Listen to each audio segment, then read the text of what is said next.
அடுத்தது மீனம் ராசிக்கு பார்க்கும்போது ராசி அதிபதி குரு கடந்த காலங்களில் 3ல் அமர்ந்ததை விட இந்த வருடத்தில் 14ஆம் தேதிக்கு மேல் 4ஆம் வீட்டில் அமர்ந்து நட்பலனை கொடுக்க ஆரம்பிக்கப் போகிறார். அவர் பார்க்கும் இடங்கள் 8, 10, 12ஆம் இடங்கள். 10ஆம் வீடு சிறப்பான தன் வீட்டை தான் பார்க்கும் அமைப்பில் பலம் பெறுகிறது, சிறப்பாகும். எனவே சம்பாத்தியம், பொருளாதார ஏற்றம் உறுதியாக ஏற்படும்.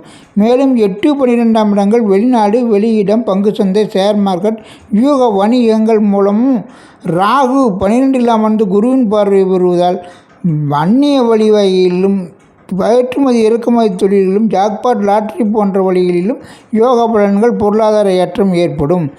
மேலும் இந்த மாதத்தில் 5, 9ஆம் அதிபதிகளான சந்திரனும் செவ்வாயும், சந்திரன் வீட்டில் செவ்வாய் நீச்ச பலத்தில் அமர்ந்திருந்தாலும் சந்திரன் மாத தினக்கரகமாகியால் அவர் அன்றாடம் சஞ்சாரம் செய்யும் நாட்கள் ரீதியாக நல்ல பலன்களை பெற முடியும். மற்றும் சனியின் பாதிப்புகளிலிருந்து நிவர்த்தி பெற நீங்கள் யோக நாட்களை தேர்ந்தெடுத்து செயல்படுவது சிறப்பாகும்.